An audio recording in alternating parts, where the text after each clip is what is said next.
نواز صاحبہ کے حوالے سے۔ ایک تو یہ ہے کہ ٹائم اسکوائر کے اوپر انہوں نے اپنا اشتہار وہاں پہ لگوایا ہے۔ اب ہم لوگ جو نیو یارک میں رہ چکے ہوئے ہیں 10 سال، ہمیں معلوم ہے کہ وہاں پہ کس طرح اشتہار لگتے ہیں اور کیا ان کی امپورٹنس ہوتی ہے اور کس طریقے سے وہ لگوائے جاتے ہیں، یہ سب ہمیں پتہ ہے۔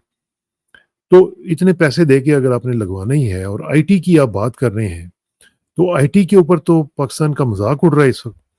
فائبر جیسی جو کمپنی ہے یا جو دوسری آئی ٹی کمپنیز ہیں، وہ پاکستان کا سٹیٹس جو ہے وہ یہ بتا رہی ہیں جی کہ پاکستان میں بزنس نہ دیا جائے، کیونکہ جو لوگ وہاں پہ کام کر رہے ہیں، جو ان کے ورکرز ہیں یا آپ کہہ رہے ہیں جو ان کے کانٹریکٹرز ہیں، ان کے پاس وہ فیسلٹی اویلیبل نہیں ہے۔